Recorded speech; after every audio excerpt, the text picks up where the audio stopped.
Baiklah, di sini saya akan menjelaskan pengertian ulum hadis. Secara bahasa, ulum hadis berasal dari bahasa Arab yang jamaknya dari kata ilm sehingga menjadi kata ulum. Kata ilm ini memiliki 3 huruf yang masing-masing memiliki makna filosofinya.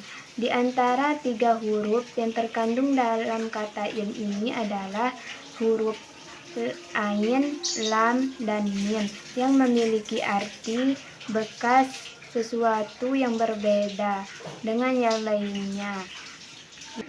Tanda, gunung, tidak mengetahui, dan lawan dari kata bodoh. Secara bahasa, hadis memiliki makna baru atau jadid, al-qorib atau yang dekat, dan al-khobar atau berita. Oleh karena itu, dapat kita pahami bahwasanya makna hadis dalam perspektif jumhur ulama adalah segala sesuatu yang disandarkan kepada Nabi SAW, baik itu ucapan, perbuatan, dan ketetapan dan sifat pribadinya Nabi.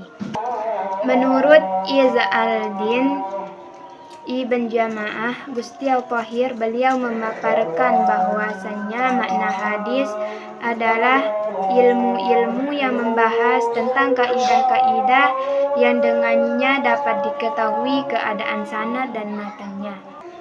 Di sini juga dijelaskan tentang hadis pada zaman Rasulullah SAW. Pada zaman Rasulullah SAW, hadis dikenal dengan asyar al-wahyi wa al-taqwin, yakni masa turunnya wahyu dan pembentukan masyarakat Islam. Dalam menyampaikan dan menyebarluaskan hadis, para sahabat mempunyai banyak cara halus sehingga berhasil menyebarluaskan Islam. Dalam sudut pandang ulama masyhur Muhammad Mustafa Azami ada 3 cara, yaitu yang pertama menyampaikan hadis dengan kata-kata, yang kedua menyampaikan hadis melalui media tertulis atau Nabi mendiktekan kepada para sahabat yang pandai menulis, dan yang ketiga menyampaikan hadis secara langsung atau Nabi mempraktekkan, seperti halnya mengajarkan cara berwudu, sholat, puasa, dan lain-lain. Kemudian di sini ada dalil-dalil pelarangan penulisan hadis pada masa Nabi dan sahabat. Yang pertama, hadis yang diriwayatkan oleh Abu Sa'id Al-Khudri radhiyallahu anhu bahwa Rasulullah bersabda, "Janganlah kamu sekalian menulis apapun dariku, dan barang siapa yang menulis dariku selain Al-Quran, maka hapuslah." Hadis riwayat Muslim.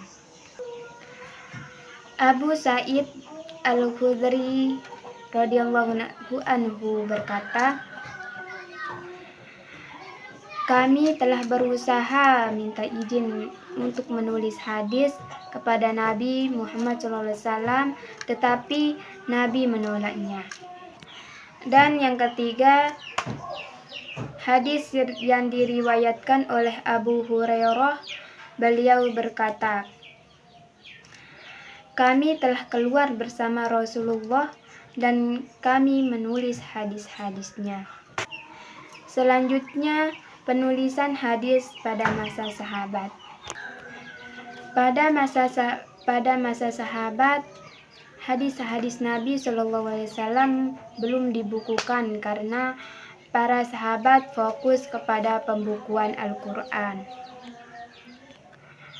Pada masa sahabat, penyampaian hadis dilakukan secara lisan, dan hanya jika benar-benar diperlukan, yaitu ketika Nabi Muhammad SAW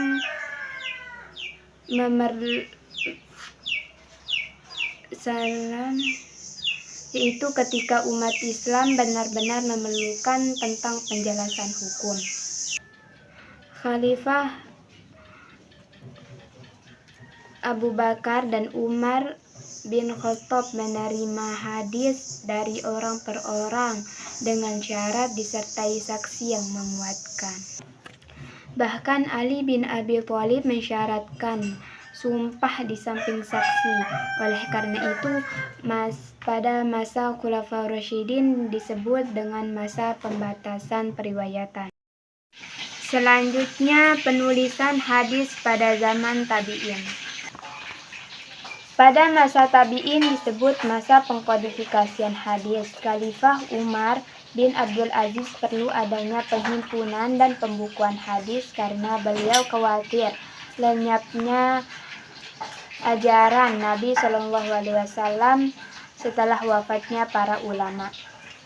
Khalifah Umar bin Abdul Aziz menginstruksikan agar para ulama dan ahli ilmu menghimpun dan membukukan hadis. Pembukuan hadis pada masa ini masih bercampur dengan perkataan dan fatwa para sahabat. Buku-buku hadis yang muncul pada masa ini adalah yang pertama Al-Musannaf, yang kedua Al-Muwatta, yang ketiga Musnad.